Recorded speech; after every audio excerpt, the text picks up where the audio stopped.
while I was at Herbie, I was having some issues, let's say mental health issues, right?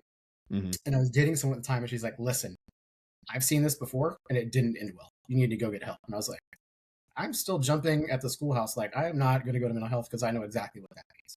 Mm-hmm. We broke up. A year later, it got to a point where like I had to go.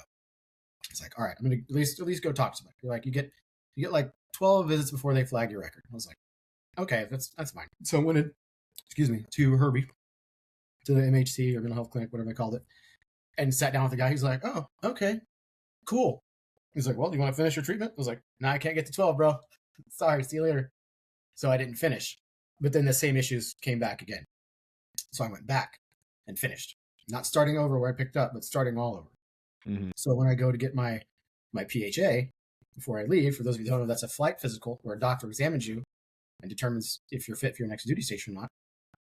So the doctor walks in, flight doc. He walks in and like, pulls out his paper. He's like, I'll be right back.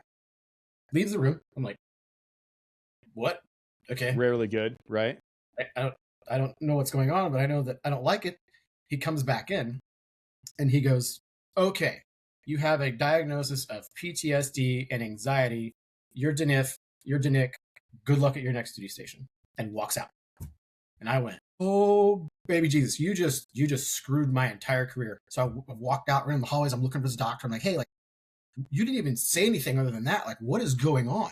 And I go to the front desk. I'm like, hey, like, where's the doctor at? They're like, oh, he's with another patient, but you can take it up at your next duty station.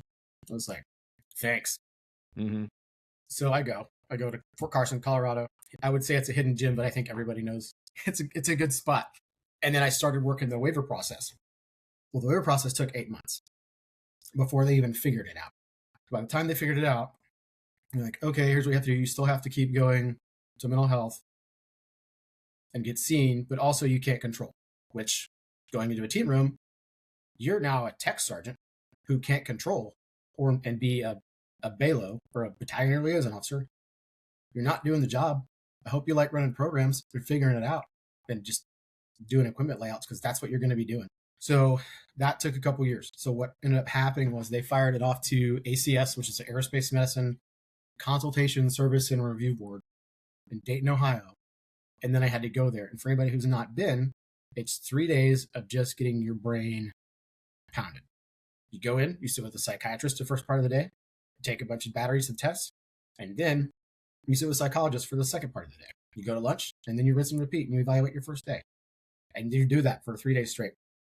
And they're like, okay, we'll give you a waiver to let you control. So you can control again. I was like, so I'm good now. They're like, yeah, but it's only for a year.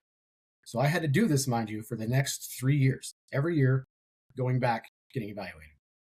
This is before they had HPO and psychologists at the unit, right?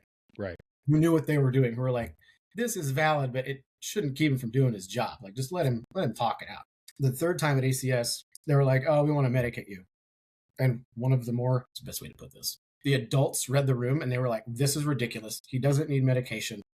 He gets a 5-year waiver. We're not following your recommendation. This is stupid. Go forth and conquer. Right. Once that dropped, I had the privilege, because now I've been out of my controlling window for 60 months.